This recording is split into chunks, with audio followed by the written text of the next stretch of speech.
Oui petit, c'est nous les champions, c'est nous les vrais champions. Même à 10 contre 11, on se balade. Même sans Mbappé et Dembélé, à 1-0, on se balade. Vous pouvez jouer toute la nuit. Le mur italien, le mur d'Italie. Gianluigi Donnarumma qui s'est métamorphosé depuis quelques mois, qui est infranchissable. Gigio Donnarumma a fait un match XXXXL ce soir. Il a été incroyable. Vitinha, il m'a fait lever de ma chaise.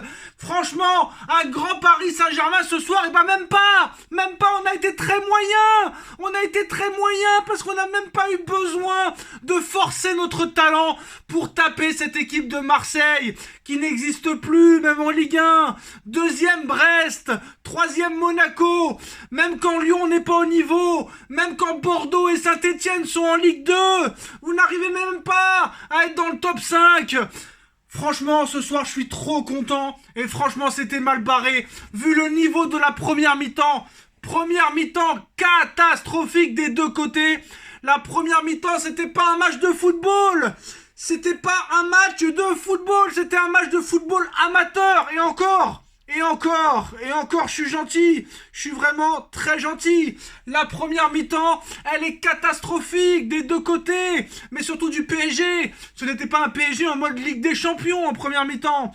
En première mi-temps, j'ai vraiment eu très très peur. En première mi-temps, le nombre de ballons perdus, le nombre de mauvaises passes, c'était catastrophique. Et très clairement, j'en ai parlé à la mi-temps avec quelques personnes.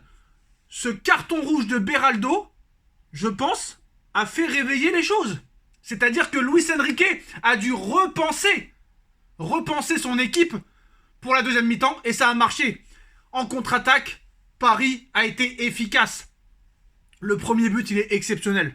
A montré dans les cours d'école. Vitinha, Dembélé, Vitinha, Dembélé, Vitinha, Dembélé. Le Barça, on arrive frère. FC Barcelona, on arrive dans 10 jours, on va vous éteindre parce que à 10% de nos capacités, on gagne 2-0 à Marseille. Vous gagnez 1-0 à domicile contre des clochards. Très clairement ce soir, non seulement on gagne le Classico à 10 contre 11, sans Nuno Mendes, sans Presnel Kipembe, sans Marquinhos, sans Milan Skriniar, Ugarte sur le banc, Gonzalo Ramos sur le banc. Et à 1-0, à 10 contre 11, on se permet de sortir Dembélé et Mbappé, qui sont peut-être les deux meilleurs joueurs de l'effectif, pour faire rentrer Gonzalo Ramos, Asensio, et en plus de ça, Gonzalo il marque. Regardez ce qu'il vous a fait, Gonzalo. Gonzalo Ramos. Je pense que Gonzalo, franchement, ça va lui faire un bien fou. Il a déjà été buteur à l'aller. 3 buts contre Marseille en 2 matchs, Gonzalo Ramos. 3 buts en 2 matchs. Bon, la première mi-temps, il faut l'oublier. Mi-temps affreuse. Ça a été un rythme de sénateur, d'un match de U9, de U7, je ne sais pas.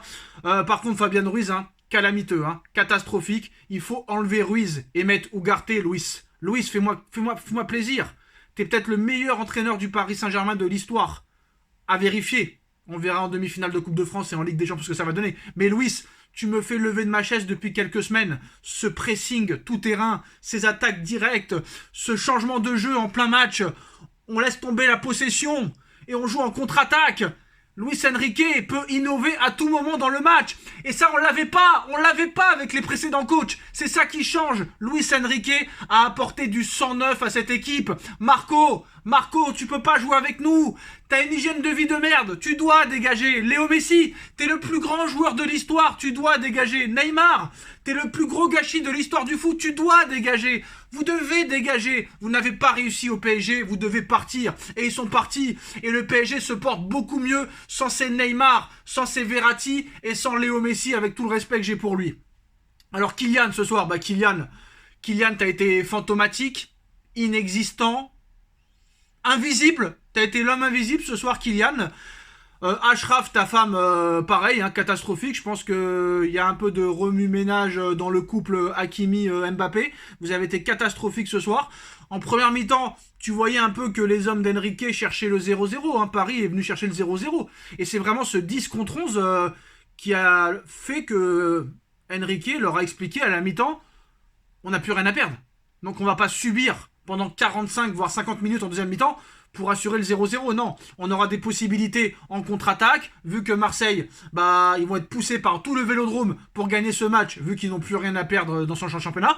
Et d'avoir fait attendre et faire venir Marseille dans notre camp, et d'avoir subi quelques occasions, nous a permis de jouer en contre-attaque.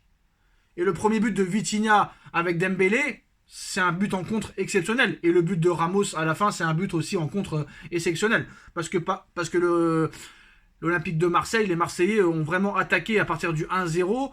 Et ça a été en danger parce que la défense parisienne, toutes les relances de balles de merde, toutes les pertes de balles de merde. Heureusement qu'il y a eu un Gigi Donnarumma exceptionnel.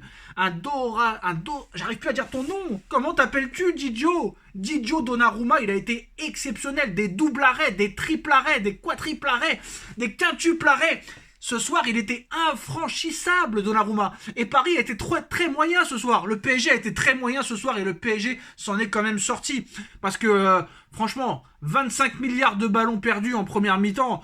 Ousmane Dembélé, c'était le seul qui tentait des choses. Ousmane, c'était le seul en première mi-temps.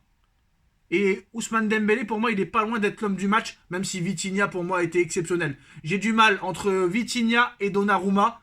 Qui est l'homme du match? Ça sera très compliqué. Kolo Muani, il sert pas à grand chose. Kolo Muani, il essaye d'être disponible, mais il sert pas à grand chose. L'arbitrage scandaleux, voilà, il n'y a pas faute de Beraldo.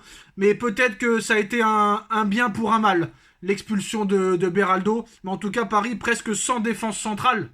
Paris s'impose au Vélodrome. Presque tranquillement, on va dire. Bon, j'exagère, mais ce soir, ça n'a pas été un grand Paris Saint-Germain. C'est ça le truc. Deuxième mi-temps, beaucoup mieux que la première. Hakimi, il s'est réveillé en deuxième, parce qu'en première, c'était catastrophique, mais en deuxième mi-temps, il s'est réveillé. Vitinha, buteur. Vitinha, exceptionnel. Vitinha, en une saison, il fait ce que Verratti n'a jamais fait en 10 ans, c'est-à-dire marquer des buts, faire des passes, jouer vers l'avant, tenter des frappes de loin, prendre ses responsabilités. Et ça, franchement, Vitinha, c'est le meilleur milieu de terrain à l'heure actuelle au PSG. Ugarte est sur le banc, Warren a pris un petit peu le melon. Ça, va falloir faire attention. Et surtout, coaching gagnant, coaching décisif de Lucho Luis Enrique, qui a pris les bonnes décisions au bon moment. Et en plus, il gère très clairement son équipe. Il fait sortir Dembélé, il fait sortir Mbappé à une demi-heure de la fin pour les préserver pour les échéances qui arrivent. La demi-finale de Coupe de France contre Rennes au Parc mercredi et le match contre le Barça. Nuno Mendes mis au repos. Ça aussi, ça a été très très très bien. Paris qui a torturé, Paris qui a explosé, Paris qui a humilié Marseille à 10 contre 11 à l'extérieur au Vélodrome devant 67 000 spectateurs sans leurs supporters. Parce que Paris, il n'y avait pas de supporters. Nos petits du 13 ont du talent, mais franchement, Paris ce soir m'a fait plaisir. Luis Enrique, exceptionnel. Les choix de Lucho, exceptionnel. La gestion de Lucho, exceptionnelle. Gigio Donnarumma, XXL, infranchissable, imbattable. C'était le mur d'Italie, le mur de Rome, le mur de Milan. Ce soir, infranchissable. Gonzalo Ramos, buteur. Dembélé, passeur. Vitinha, buteur. Un jeu cohérent, un jeu d'attaque, un jeu de possession. Et en deuxième mi-temps, on change. On gère.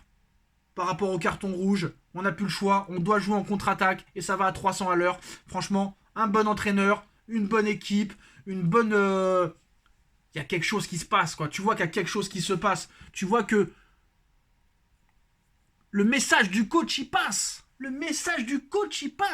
Tous les joueurs jouent pour eux-mêmes. Et ça, c'est bien. Et comme je vous l'ai dit, ce soir, c'est pas un grand PSG. C'est un PSG très moyen. À 10 contre 11, qui a battu Marseille 2-0 à 11, 67 000 personnes derrière eux. Bon, certes, il y avait beaucoup de blessés du côté de Marseille, mais il y avait pas mal de blessés aussi du côté du PSG. Skriniar, Marquinhos, Nuno Mendes, presque pas de défense du côté du PSG. Et pourtant, ce soir, on s'impose 2-0 pendant le Classico. Le PSG est le plus grand club de l'histoire du football français. Le PSG est le club le plus titré de l'histoire du football français, alors qu'on a à peine 54 ans. En face, ils ont 120 ans ou 130 ans, je ne sais pas. Voilà les postos. Victoire du Paris Saint-Germain. Merci Gigio. Merci Vitinha. merci Dembouz et merci monsieur Lucho qui est un vrai coach. Et j'espère le dire encore mercredi et au mois d'avril et au mois de mai. Et pourquoi pas un quadruplé exceptionnel, Trophée des Champions, Ligue 1, Coupe de France, Champions League. On se retrouve très vite dans une vidéo et maintenant avec Nono. Tchuss.